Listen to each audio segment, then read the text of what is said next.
سلامونه او ښې چارې. نن د یوې نوې په زړه پورې سکالو سره ستاسو سره مخاطب یو. د سکالو عنوان دی تشدد او که عدم تشدد. لیک حیات پیاوړی. د مبارزې د برخلیک په ټاکلو کې د انسانانو نقش مهم دی، خو موږ تل باید دې موضوع ته پام وکړو چې د مبارزو په برخلیک ټاکلو یعنی بریا او ناکامۍ کې جغرافیایي موقعیتونه او ځانګړي زمانې شرایط هم فوق العاده اغیز لري. د جلا جلا عواملو په بنسټ کله یوه مفکوره یا نظریه د خلکو د نجات او حقوقو ترلاسه کولو لپاره ښه وسیله وي او په بله جغرافیه او زمانه کې بله وسیله یا روش د مبارزو د بریا لپاره اغیزمنه او ګټوره وي.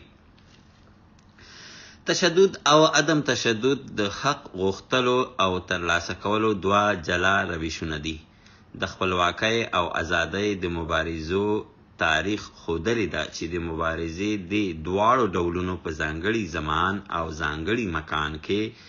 ځانګړي پایلې درلودلې دي. د متشددې وسلوالې مبارزې بیلګه د امریکا ښکېلاک پر وړاندې د 1955 څخه د 1975 زیږدیز کال پورې د شمالي ویتنام د ځواکونو او د ویتنام د ازادي بخونکي جبهې وسلواله او چریکي مبارزه ده. د انګریزي ښکېلاک پر خلاف د عدم تشدد یو ډول عدم همکارۍ یا ملکي نافرمانۍ مبارزه د هند د لویې وچې د خپلواکۍ مبارزه ده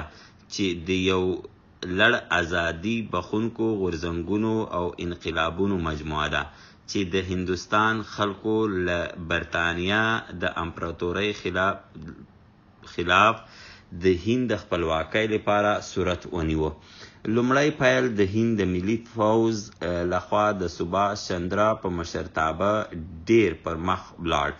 دا غورځنګ په 1859 کې د مهاتما ګاندي تر مشرۍ لاندې په 1950 کې بریا ته ورسید. په همدې توګه د مارټین لوتر کینګ هغه سوله ییزه مبارزه ده چې د امریکایي تورپوستکو د مدني حقوقو د لاسته راوړلو په ترڅ کې په میلیونونو خلق وهڅول او هغه وویل زه یو خیال لرم چې یوه ورځ به دا ملت راپورته شي. د عدم تشدد کړنلارې له هغه سره مرسته وکړله چې په 1964 کال کې د مدني حقوقو قانون منظور شي او په 1965 کال کې د رای ورکولو حق هم تصویب شي. البته زما د مطالعې له مخې چې زه یې لرم، مبارزه زما ژوند کتاب د نیلسن منډیلا د دې ډولونو له ترکیب څخه هم کار اخیستل شوی دی چې غوره بیلګه یې د نیلسن منډیلا په مشرۍ په جنوبي افریقا کې د نژادي تعصب پر وړاندې ښکاره او پټه مبارزه هم د یادونې وړ ده.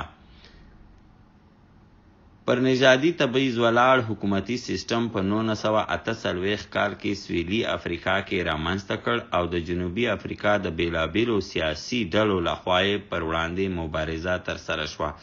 او په 1989 کال بریا ته ورسېده. د ابیارتاید پلوي رژیم د دوی غوښتنو ته غاړه کېښودله.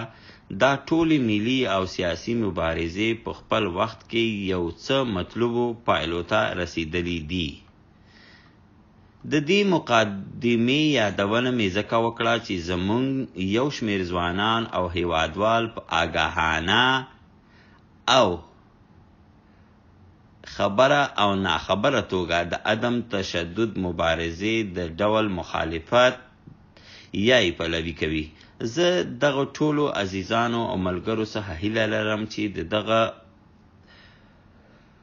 مبارزو د تاریخ مطالعه وکړي او ترڅنګ یې د خپلې ټولنې او هغه شرایط مطالعه کړي چې د پښتون ژغورنې غورځنګ او د هغه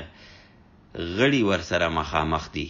دا غوښتنه او سپارښتنه ځکه کوم چې ځینې کسان له یو آرام او سوکاله چاپیریال کې له حالاتو ناخبره او احساساتي توګه څخه هغه چاته نسخې لیکي چې د هغوی د واقعي ستونزو څخه ناخبره دي. څومره چې زه پوهیږم نو واقعیت دا دی چې لر یا د خپلو حقوقو د غوښتلو او ترلاسه کولو لپاره راپورته شوي پښتانه او په ځانګړې توګه د پی ټي ایم مشران د خپل ځان او مبارزې په لار کې پر ستونزو، پر خپلو قوي او کمزورو برخو او امکاناتو او د دښمن په قوي نکتو، شومو او بدو نیتونو له موږ څخه په مراتبو ښه پوهیږي او له موږ څخه څو ځله ډیر سیاسي درک او پوخوالی لري او له موږ څخه یې لا ډیره بهتره توګه کولی شي ځان او خپلې د حق غوښتنې مبارزې لپاره تګلاره او کړنلاره غوره کړي. د پښتنو د حقوقو او ژوند خوندي کولو د مبارزې لپاره له یو بل محیط څخه او هغه د مبارزې د تجربو څخه په ناخبرۍ د ناوړه نسخو تجویز د بل چا چې په نوموړې مبارزه کې شریک نه وي حق هم نه دی او که بیا هم څوک په خپله نابالغه خبره ټینګ ولاړ وي نو هغوی دې لومړی د هغه ځای ګډې وډې چارې سنبال کړي چیرې چې همدا اوس پرې ناست او هغه هم د یو کنډوالې بڼه لري چې نه د جوړېدو لپاره سالم فکر کوي او نه د دې موخې ترلاسه کولو لپاره په اخلاص کوم وړ کار سرته رسوي. داسې خلک څنګه کولی شي د بل چا له حالت څخه ښه خبر شي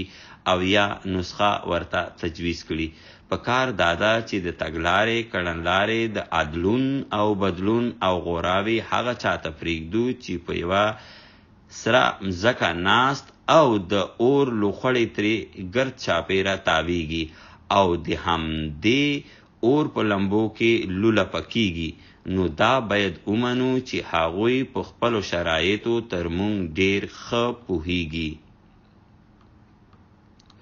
هو که موږ کې په رښتیا لږ ایمان او غیرت موجود وي او مسؤلیت او ګډ درد احساس لرو نو باید په هر حالت کې